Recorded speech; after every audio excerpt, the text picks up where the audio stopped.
Age of texts and tweets, it is easy to send messages. You just press a few buttons and boom, your message is sent. The person to whom you sent it will get it in just a few seconds. Distance is no longer an issue, but things weren't always so easy. In 1848, gold was found in California. Thousands of people rushed there to get some, but many people liked living there and decided to stay. But there wasn't a whole lot between California and Missouri, where the nearest trains ran. The train line to California wasn't finished until 1869, and it took a long time to ride a horse to Missouri. Imagine that it is the year 1860. You have moved to California to open a shop. Most of your family stayed back east. Your shop is doing well, and now you want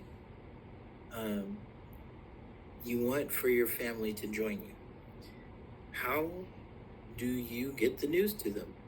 There's no phone, no train, and you can't leave your shop for too long.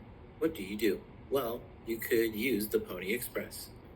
In 1860 and 1861, the Pony Express was the fastest way to get news to and from the West.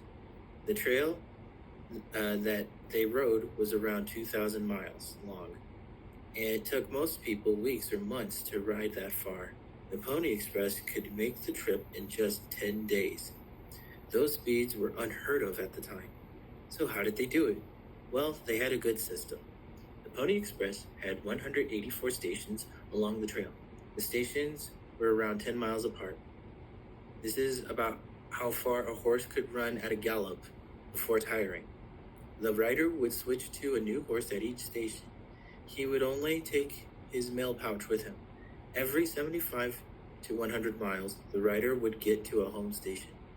At each home station, riders would rest. Before resting, he would give his mail pouch to a new rider. The mail never stopped moving, even while the horses and riders rested. It was tough to ride for the Pony Express. Each rider had to weigh less than 125 pounds. Speed was the key. Most of the riders were teenage boys. They rode at a fast pace for up to 100 miles a day. If there was an emergency, one might have to ride 200 miles in a day. The ride could be rough and dangerous.